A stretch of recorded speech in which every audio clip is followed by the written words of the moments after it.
we need to have more conversations about what travel actually does to the nervous system, because a lot of people prepare for travel by planning outfits, booking flights, finding restaurants, buying tickets, or creating itineraries. But very few people prepare emotionally or mentally for the experience itself.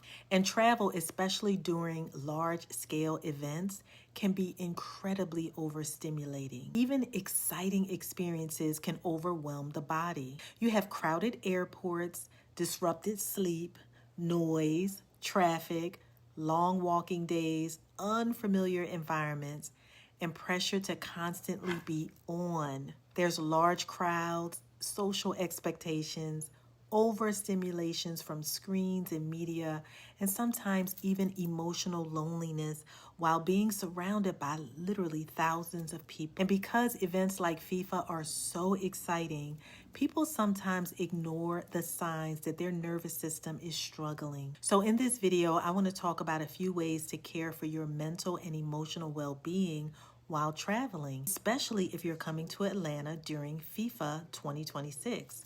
A lot of people think, I'm on vacation, I should automatically feel relaxed. That's not always how the body works. Your body still responds to stress, unpredictability, overstimulation, and exhaustion, even when you're technically having fun. Honestly, some people feel guilty admitting that they feel anxious or emotionally drained during travel. They think that they're supposed to be grateful or excited literally all of the time. Travel anxiety is real, especially during major events. Your brain is processing thousands of micro stimuli all at once. You're taking in new environments, new sounds, crowds, languages, directions, safety awareness, transportation systems, social interactions, and non-stop sensory input. That's a lot for the nervous system. So if you notice yourself becoming irritable, emotionally shut down, overstimulated, anxious, hyper alert, exhausted, or mentally foggy during travel, that does not automatically mean something is wrong with you. It could just mean that your nervous system may simply need support. So one of the most important things you can do while traveling is build intentional moments of regulation into your day. Not just activity or sightseeing or socializing. I'm talking regulation. And regulation does not have to be complicated.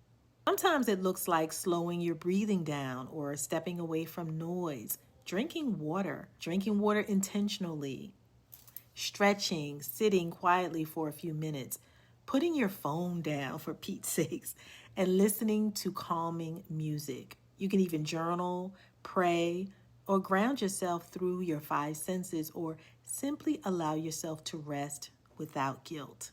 A lot of people override their body signals because they don't want to miss out on the experience. But honestly, rest helps you enjoy the experience more. Your body was not designed for non-stop stimulation. And overstimulation can show up in ways people don't always recognize. So, example, sometimes it looks like having a headache or difficulty sleeping, brain fog, emotional reactivity, feeling disconnected, or emotionally numb, fatigue, or becoming unusually sensitive to noise. And those are often nervous system cues. And I especially want people to stop judging themselves for needing breaks during large events. You do not have to push yourself past your emotional limits just because everyone else seems energetic. Sometimes the healthiest thing you can do is pause.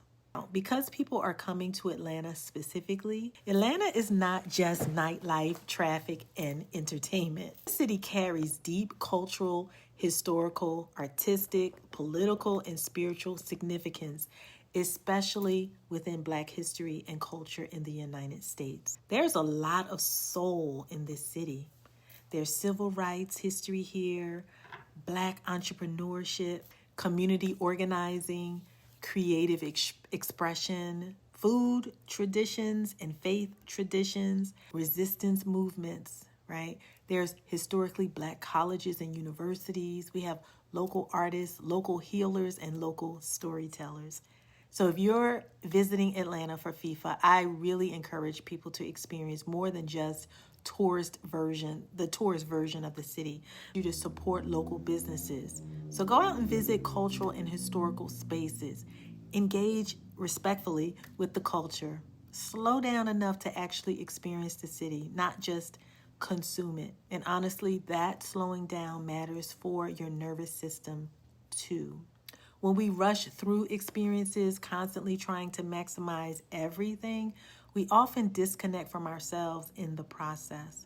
What I've learned is that people often think wellness only matters after they completely burn out. Preventative care matters too. Rest matters. Hydration matters. Quiet matters. Emotional regulation matters, especially during high energy events. Oh, and one more thing. I really want to normalize this. You do not have to override your body to have a meaningful experience. You can enjoy travel and still care for yourself emotionally. You can participate in exciting experiences while still honoring your limits. You can actually rest without ruining the trip. And honestly, I think a lot of people would enjoy major events like FIFA more if they stopped treating rest like failure. And so if you're in Atlanta coming for FIFA, I hope you enjoy the city, the energy, the people, the culture, and the experience. But I also hope you take care of yourself while you are here. Your nervous system deserves support. And if you enjoy conversations around mental wellness, nervous system regulation, culturally responsive care, and grounded emotional support during travel and high stress experiences, feel free to like and share and subscribe and follow along because I'll be sharing more content leading up to FIFA.